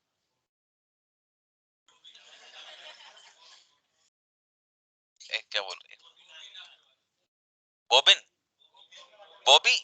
अरे यार, हमारे बीच में इतना मतलब डेशिंग बंदा बैठा हुआ, मैं पता ही नहीं था। तो बॉबी, प्रत्यावस्थान गुणांक तेरी जिंदगी में एक नई चीज आई है। कोफिशिएंट ऑफ रेस्टिट्यूशन बोलते हैं बॉबी इसको। तो प्रत्यावस्थान गुणांक जो होता है बॉबी, इसको ई से रिप्रेजेंट करते हैं। किससे करते हैं? ई से। बॉबी अग्रवाल, नागरवाल, ये और भी, उसमें तो और भी इसमें और भी टशन है बच्चों। तेरे तो हर चीज में स्वेग है। प्रत्यावस्थान गुणांक जो होता है बेटा, देख क्या होता है। वो भी एक सवाल का जवाब देना। दो कण है वो भी, जिनके द्रव्यमान है m1 और m2, और ये u1 और u2 वेग से गति कर रहे थे। टक्कर हुई इनके बीच में और इनके बाद में वेग हो गए v1 और v2। वो भी आपको क्या लगता है कि u1 और u2 में से कौन ज्यादा होना चाहिए जिससे टक्कर हो जाए? u1 ज्यादा होना चाहिए, क्योंकि अगर u2 ज्यादा हुआ तो ये तेज चलेगा, ये धीमे चलेगा, टक्कर होगी नहीं। दोनों अगर समान चाल से चलेंगे तो भी टक्कर नहीं हो सकती। लेकिन बॉबी ने कहा कि u1 का मान u2 से ज्यादा होना चाहिए, तभी ये तेज चलेगा। बच्चों, तो कोलिजन की कंडीशन हो गई, u1 must be greater than u2। टक्कर के बाद में क्या होता है बच्चों? टक्कर के पहले तो पहले वाला कण दूसरे वाले के निकट आना चाहता है, लेकिन टकराने के बाद पहले वाला कण अपना कुछ संवेग दूसरे वाले को दे देता है और खुद का वेग कम हो जाता है और दूसरे वाले का बढ़ जाता है, और दूसरा वाला पहले वाले से दूर जाने की कोशिश करता है। मतलब अभी दूर जाने की कोशिश कर रहे हैं, इसके पहले निकट आने की कोशिश कर रहे हैं। प्रत्यावस्थान गुणांक होता है दूर जाने का सापेक्ष वेग अपॉन निकट आने का सापेक्ष वेग। ये दूर जाना चाहता है तो दूर जाने का सापेक्ष वेग होगा v2 माइनस v1, क्योंकि दूसरा वाला पहले वाले से दूर जाना चाह रहा है तो v2 माइनस v1 हो गया, और पहला वाला दूसरे वाले के निकट आने की कोशिश कर रहा है तो पहले वाले वेग में से दूसरे वाले का वेग घटा दिया। लेकिन यहाँ पे सदिश लगाना बहुत जरूरी है। ओके, तो इस सूत्र को जरा गौर से देख लीजिए कि प्रत्यावस्थान गुणांक बराबर होता है दूर जाने का सापेक्ष वेग अपॉन निकट आने का सापेक्ष वेग, v2 minus v1 upon u1 minus u2। इस आधार पर टक्कर को तीन भागों में बांटा जाता है, प्रत्यास्थ टक्कर, अप्रत्यास्थ टक्कर और पूर्णतः प्रत्यास्थ टक्कर। ये जो प्रत्यास्थ टक्कर होती है बच्चों, ये तो होती है पूरी तरह से एक आइडियल कोलिजन, ये सिर्फ पेपर्स में मिलता है। लेकिन जो रियल कोलिजन्स होते हैं वो इनइलास्टिक होते हैं। प्रत्यास्थ टक्कर वो होती है जिसके लिए E बराबर 1 होता है। E बराबर 1 होने का मतलब होता है दूर जाने का सापेक्ष वेग निकट आने के सापेक्ष वेग के बराबर होता है। E बराबर 1 होने का मतलब होता है कि जैसे एक कण आ रहा है 10 मीटर पर सेकंड से और ये जा रहा है 1 से, टक्कर के बाद अगर ये 1 हो जाए और अगर ये 10 हो जाए, तो देखो निकट आने का सापेक्ष वेग कितना था बच्चों? 10 माइनस 1, और दूर जाने का भी कितना है? 10 माइनस 1 मतलब 9। दोनों ही 9 है, इसका मतलब टक्कर कौन सी है? प्रत्यास्थ। लेकिन अगर अगर अगर E का मान 1 से कम हो लेकिन 0 से ज्यादा हो तो वो अप्रत्यास्थ टक्कर होगी, और अगर E का मान 0 ही हो जाए तो वो पूर्णतः अप्रत्यास्थ टक्कर होगी। मित्र, आपका नाम बताइए क्या है? सुमित चौधरी। चौधरी जी, आप मुझे बताइए E बराबर 0 का क्या मतलब हुआ?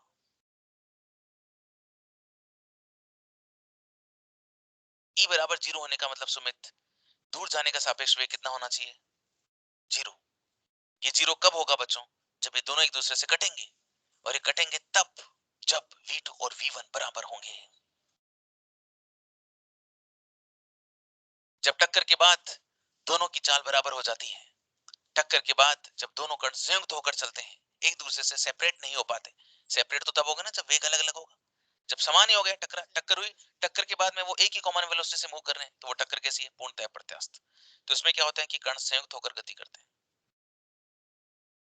संयुक्त होकर गति करते हैं। कोई दिक्कत है बच्चों?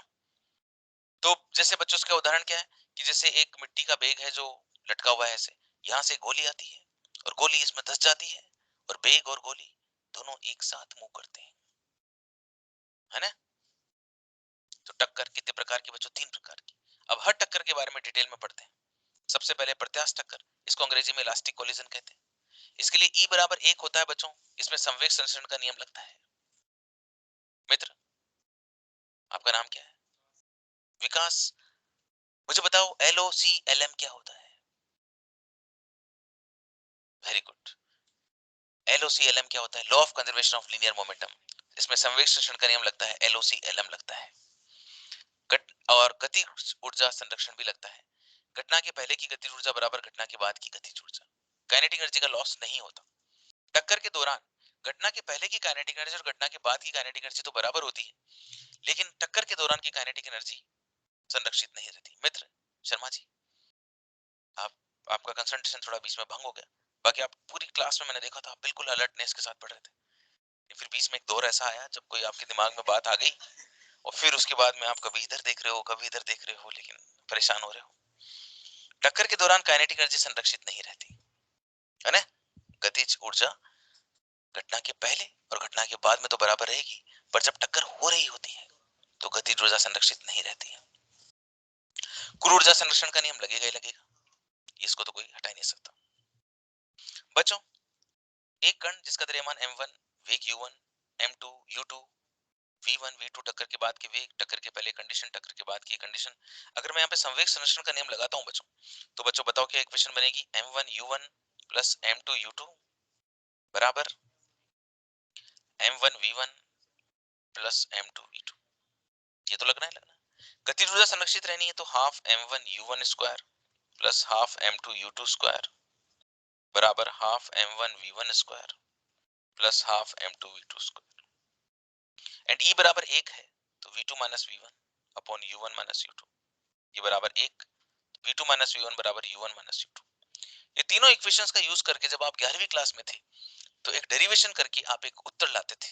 अब यहाँ पे उस डेरिवेशन पे तो नहीं जाना, लेकिन इस उत्तर को आपको याद रखना है। घटना के बाद में वेगों का ये सूत्र बच्चों अपने आंखों में बसा लो। किसी भी चीज को याद करने का जो बढ़िया तरीका, अभी मैं आपसे सब में से किसी भी बच्चे को खड़ा करूंगा और मैं आपको कहूंगा कि अपनी आंखें बंद करो और ये सूत्र बोलो, तो सूत्र को पहले जरा गौर से देख लीजिए। v1 बराबर m1 minus m2 upon m1 plus m2 into u1 plus 2 m2 u2 upon m1 plus m2, और v2 बराबर ये। बच्चों देखो इन सब के अंदर m1 प्लस m2 नीचे भाग में आ रहा है, कोई भी नोट नहीं करेगा, सिर्फ देखो जरा, देखते देख के अपनी मेमोरी शार्प करो। एक मिनट इसको रहने दो मत करो, अपनी एनर्जी देखने में लगाओ। m1 प्लस m2 का भाग लगना सब में। जब v1 आएगा तो यहाँ पर u1 आएगा, जब v2 आएगा तो यहाँ पे u2 आएगा। v1 जब होगा तो m1 माइनस m2 होगा और v2 होगा तो m2 माइनस m1 होगा। जब v1 होगा तो 2m2 u2 होगा और v2 होगा तो 2m1 u1 होगा। मेरे साथ में आप इस सूत्र को बोलेंगे, लेकिन इतना धीमे कि क्लास से बाहर आवाज ना जाए। v1 बराबर m1 minus m2 upon m1 plus m2 into u1 plus 2m2 u2 upon m1 plus m2। v2 बराबर m2 minus m1 upon m1 plus m2 into u2 plus 2m1 u1 upon m1 plus m2। अब मैं किसी भी बच्चे, कोई बच्चा स्वेच्छा से अपने हाथ खड़ा करे कि मैं आंख बंद करके इस सूत्र को बोलूंगा या बोलूंगी।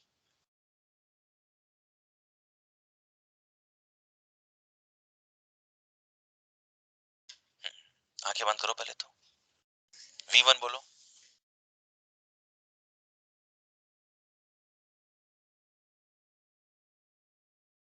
वेरी गुड,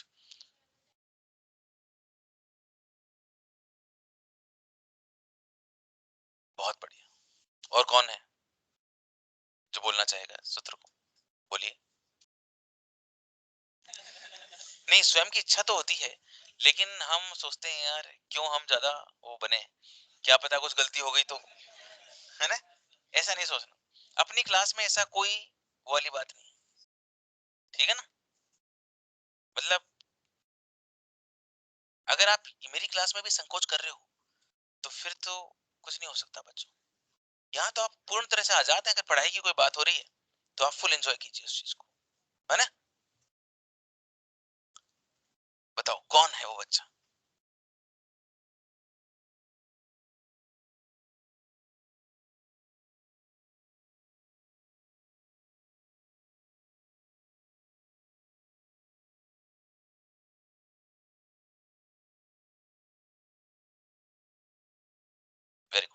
अब वो बच्चे अपना हाथ खड़ा करें जिनकी इच्छा तो हो रही थी बोलने की और हाथ खड़ा करने की, लेकिन जो नहीं कर पाए,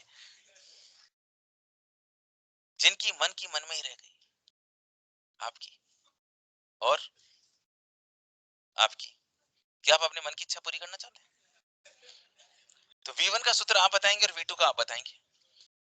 पहले अपनी आंखें बंद करो।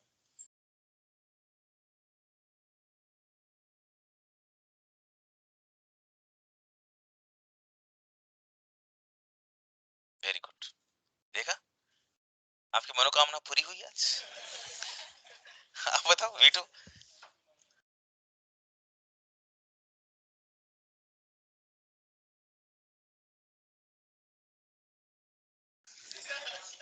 एक बार अपनी आंखों को फिर से बंद करो, पहले इसको देखो अच्छे से।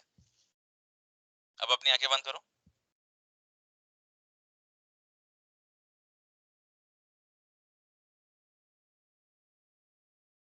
बहुत बढ़िया, ठीक है बच्चों।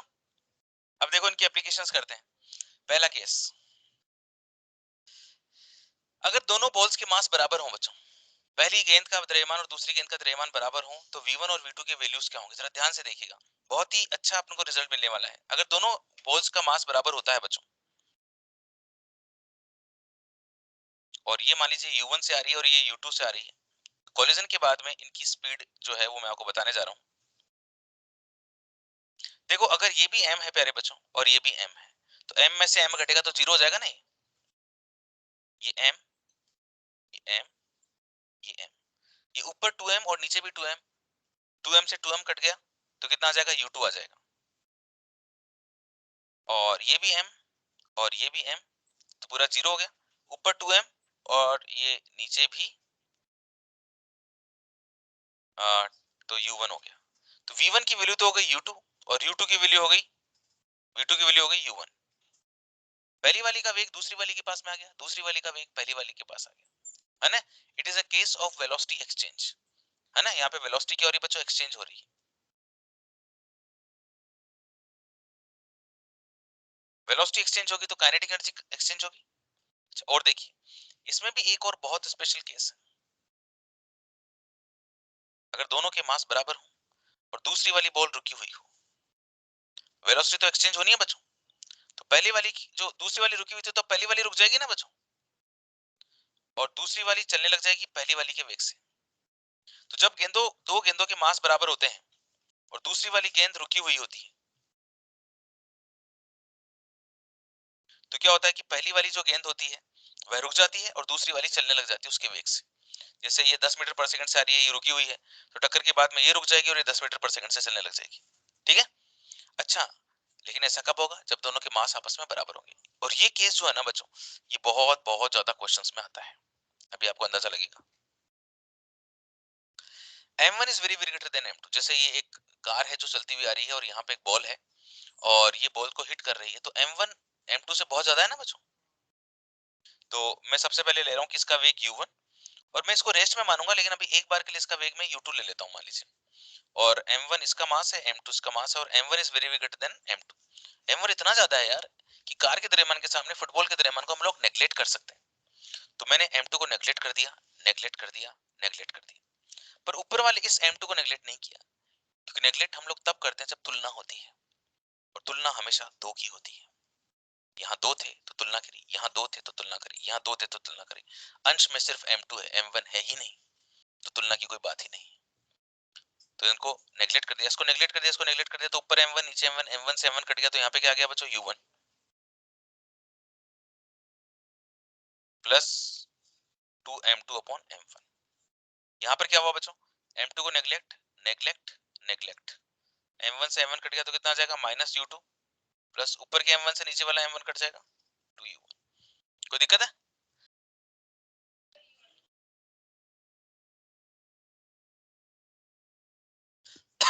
अगर U2 का मान 0 हो बच्चों, फुटबॉल रुकी हुई, तो इंपॉर्टेंट केस है जिसको हमको याद भी रखना है बच्चों। ऊपर वाले में अगर मैं U2 का मान 0 रख दूंगा इसमें, तो U1 हो जाएगा ना, और V2 कितना हो जाएगा, U2 का मान 0 रख दिया तो 2U1।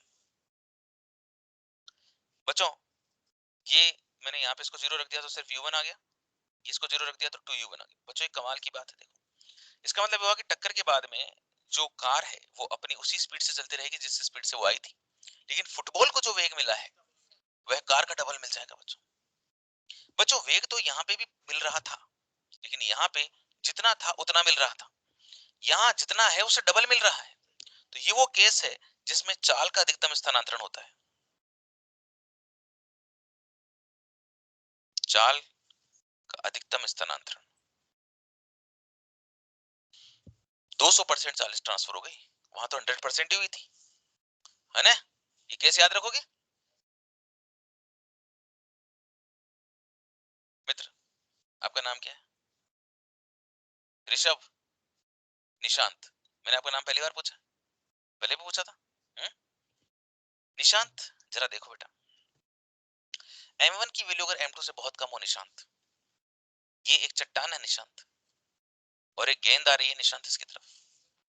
निशांत, इसका मास m1 है और इसका मास m2 है निशांत। ये u1 वेग से आ रही है निशांत, और ये जो चट्टान u2 वेग से जा रही है। साइन हो गए बेटा सब लोगों के? हो गए ना बेटा सब लोगों के? ओके। बच्चों, वैसे तो चट्टान मूव नहीं कर सकती, तो मैं बाद में तो u2 का मान 0 रख दूंगा, लेकिन एक बार के लिए मैं ले रहा हूं। m1 बहुत छोटा है m2 से, नेगलेक्ट कर दिया, नेगलेक्ट कर दिया, नेगलेक्ट कर दिया। m2 से m2 कट गया, माइनस u1 प्लस m2 से m2 कट गया 2u2। m1 को नेगलेक्ट कर दिया, नेगलेक्ट नेगलेक्ट,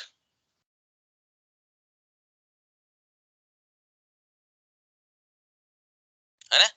लेकिन यदि u2 बराबर 0 हुआ, अगर u2 बराबर 0 हुआ तो v1 बराबर क्या होगा? इसको 0 रख दिया तो माइनस u1, और v2 बराबर क्या होगा? u2 तो 0 हो गया है, 2m1 upon m2 into u1। पर m1 m2 से बहुत छोटा है यारो, m1 m2 से बहुत, इतने छोटे में जब इतने बड़े का भाग लगाओगे तो क्या ही बचेगा बच्चों? नेग्लेजिबल, हल्का सा वाइब्रेशन होकर रह जाएगी। देखो ये गेंद जब जाएगी तो वापस उसी चाल से लौट आएगी, बस दिशा बदल जाएगी, और जो चट्टान है वो अपनी जगह पे ही रहेगी, हल्का सा वाइब्रेशन होगा। कोई तकलीफ? आगे बढ़ जाऊं? आप लोगों के लिए लड्डू है ना? आजकल सारी दुनिया वर्चुअल में चलती है बच्चों, कुछ चीजों का एहसास कर लेने में ही आनंद आ जाता है। जरूर थोड़े कि कुछ हर चीज मिलेगी, है ना? कुछ का एहसास कर लेना चाहिए। अगला सवाल।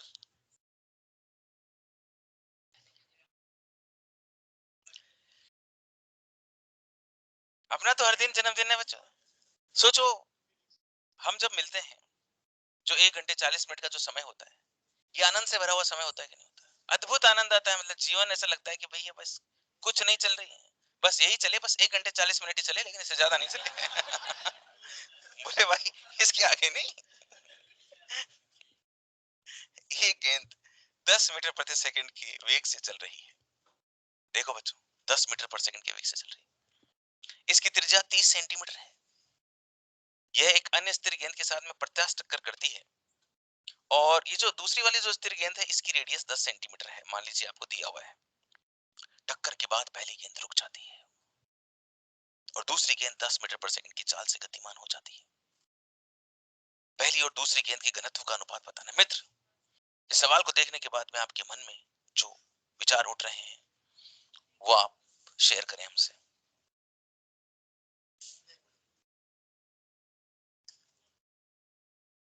इस प्रश्न को देखने के बाद में किसी व्यक्ति के मन में जो पहला सवाल पैदा हुआ, ठीक है, एक बिटिया ने कहा mass is equal to volume into density, और कोई चीज? प्रत्यास्थ टक्कर है, और जो 10 से चल रही थी, एक 10 से चल रही थी, एक रुकी हुई थी, अब टक्कर के बाद में जो चल रही थी वो रुक गई है, जो रुकी हुई थी वो चलने लग गई। इसका मतलब दोनों के मास बराबर है। मास बराबर और मास बराबर आयतन गुणा घनत्व, और गेंद होती है गोलाकार, 4/3 पाई r क्यूब। कर दो बच्चों उत्तर, कम ऑन इंडिया।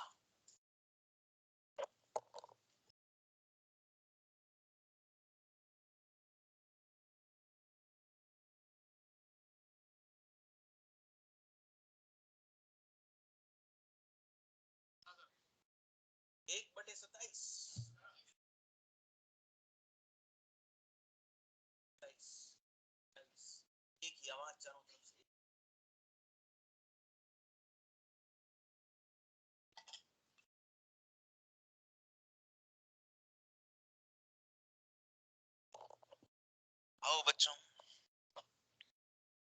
सॉल्व करें। प्यारे प्यारे नन्हे मुन्ने बच्चों, एक गेंद थी जो इतनी चाल से आ रही थी, दूसरी गेंद थी जो रुकी हुई थी, जो चल रही थी वो रुक गई और जो रुकी हुई थी वो चलने लग गई। दोनों के मास बराबर होंगे। राकेश गुर्जर आपका नाम। राकेश, मास बराबर वॉल्यूम इनटू डेंसिटी होता है राकेश। वॉल्यूम होता है राकेश 4/3 पाई आर क्यूब इंटू घनत्व। 4/3 पाई आर क्यूब इंटू घनत्व। राकेश को घनत्वों का अनुपात चाहिए। राकेश ने बॉबी से कहा कि बॉबी, R1 और R2 के मान रखो। बॉबी ने कहा, भी रखता हूं। बॉबी, 3 का क्यूब करो। बॉबी ने कहा, अभी करता हूं। और अनुपात कितना आया? 1:27। कोई दिक्कत? कोई समस्या नहीं है? जीवन के आनंद को बढ़ाते हुए हम एक बहुत प्यारा सा प्रोफाइल कर रहे हैं बच्चों। ये प्रोफाइल न जाने आपको कितनी बार आपकी आंखों के सामने आएगा। ये डोरी है, डोरी के नीचे गोलक है। आप इस डोरी को ऊपर की तरफ लेके जा रहे हो, तो क्या डोरी की लंबाई में कोई बदलाव आएगा? नहीं।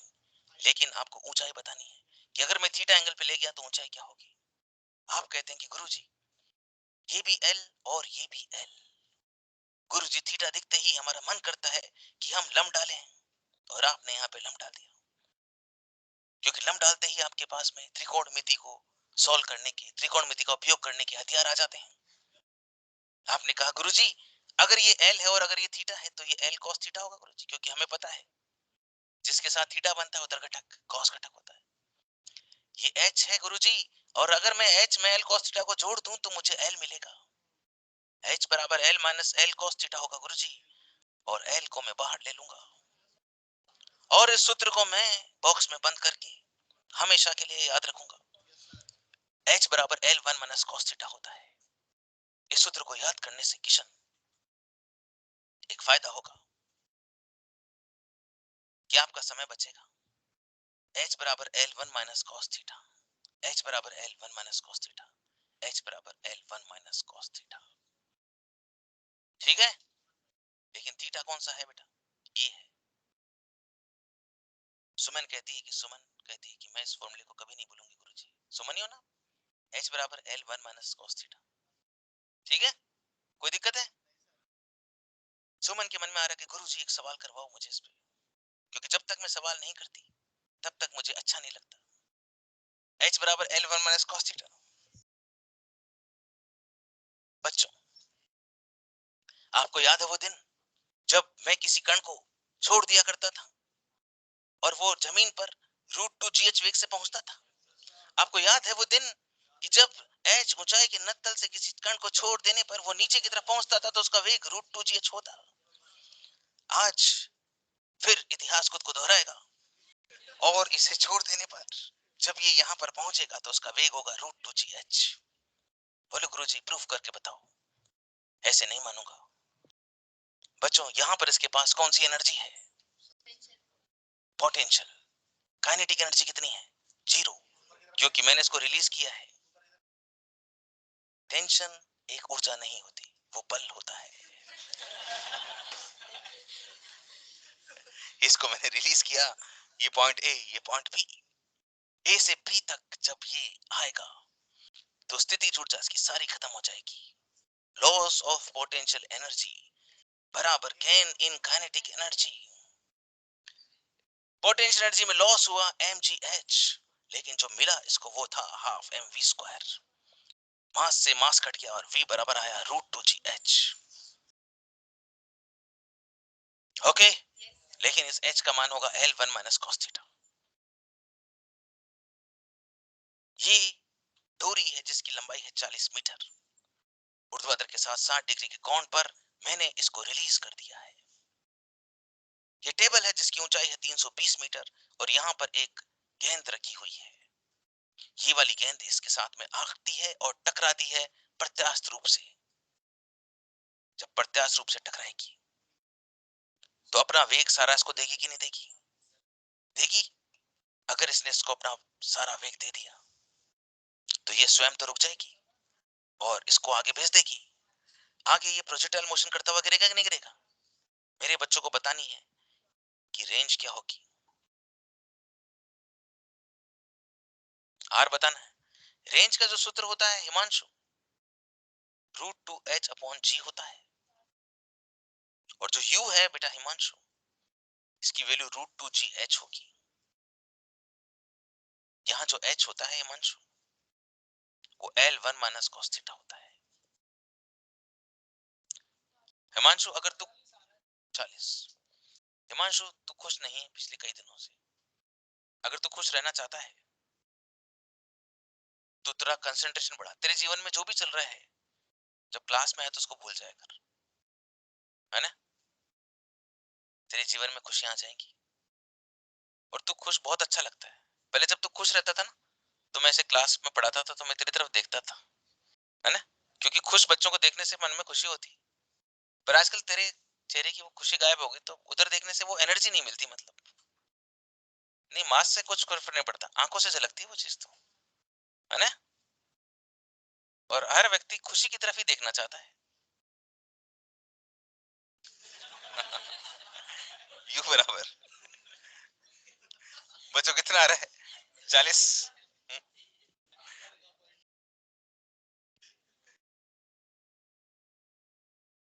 वो भी नहीं सोचा एल का मान 40 रखूंगा,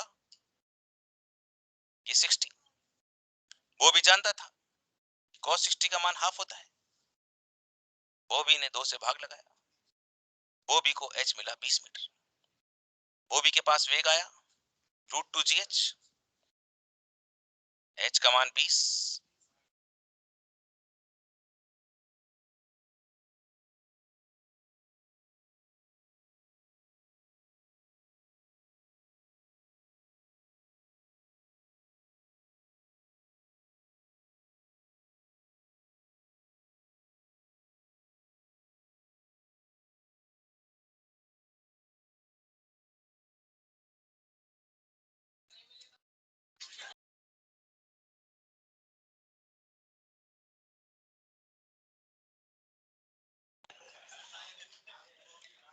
u बराबर कितना हो गया बच्चों? 20 मीटर पर सेकेंड।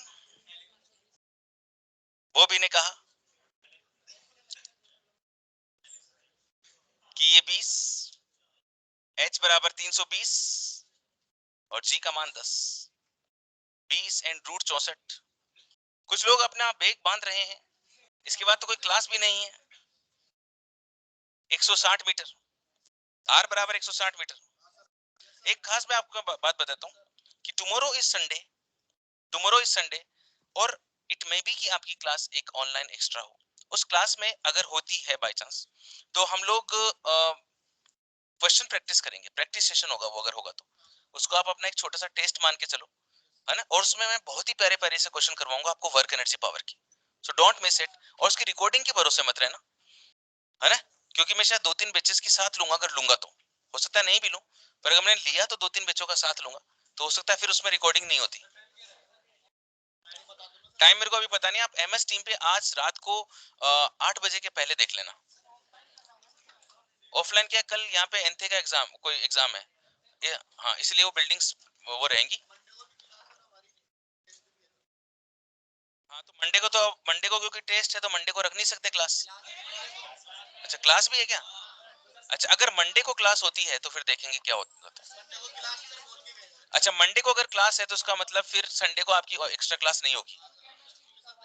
अगर मंडे को क्लास आपका अनाउंसमेंट हुआ है तो फिर कल, है ना, तो फिर नहीं होगी। ठीक है, बता के गए तो फिर कल आप संडे को आप एंजॉय करो, पढ़ाई करो।